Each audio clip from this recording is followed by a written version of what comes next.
Hello guys, we're here discussing the realistic campaign that we'll be doing over the winter break, hopefully. Me and Reed and Jeremy actually as well spent a lot of time looking at the campaign, and since the idea is that we're going to be becoming characters in the campaign, the most realism would probably be better. So I kind of wanted to talk about that in a little bit. First thing is, me, Jeremy, and Reed went over his scores. Initially, if you look down a little bit on your page, you'll see we gave him a 15, a 12, a 15, a 16, 11, and a 10. These scores total up to a 79 for Reed. We also have the totals for all the other characters. Reed's a lot lower than the average person. I think we made the joke that he's sub-hero. Yeah. Alright. And then the plus that you see next to those total scores is the total of ability modifiers. Just to give a general idea.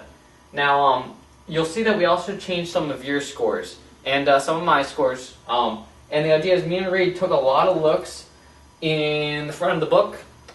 And I know when we talked about it at the car that one night when, Andy, Sam, and me were talking, we were like, well, average human, blah, blah, blah, blah. And we kind of just started just letting go and basing off like a lot of set skills and stuff.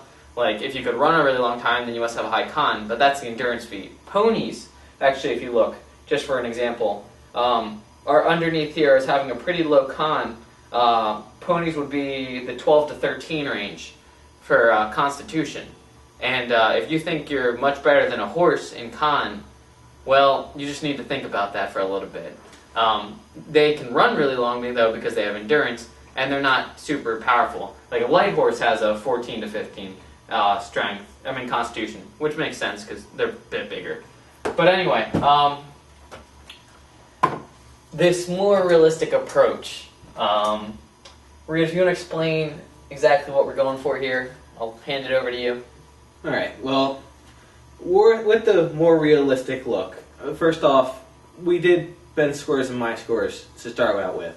And we did a lot of talking. We wanted to talk about, how our characters were going to function in the world, how they were going to, I'm going to say, evolve into heroes. Because that was the idea, that we were going to get there and we weren't going to be the best right off.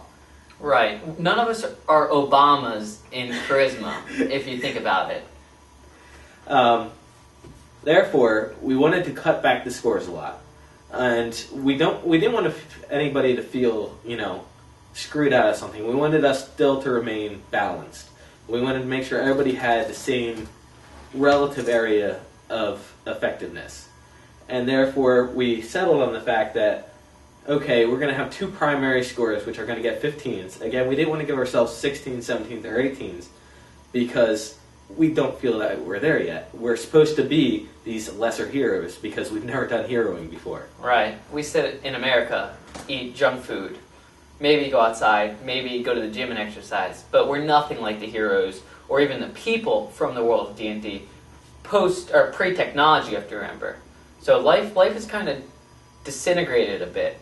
And we're going semi-realistic. We're not saying we're fat large like in WALL-E. Good film, by the way. But at the same time, we're not farm boys who, even at the age of like 16, could have like a 16 in intelligence. In strength.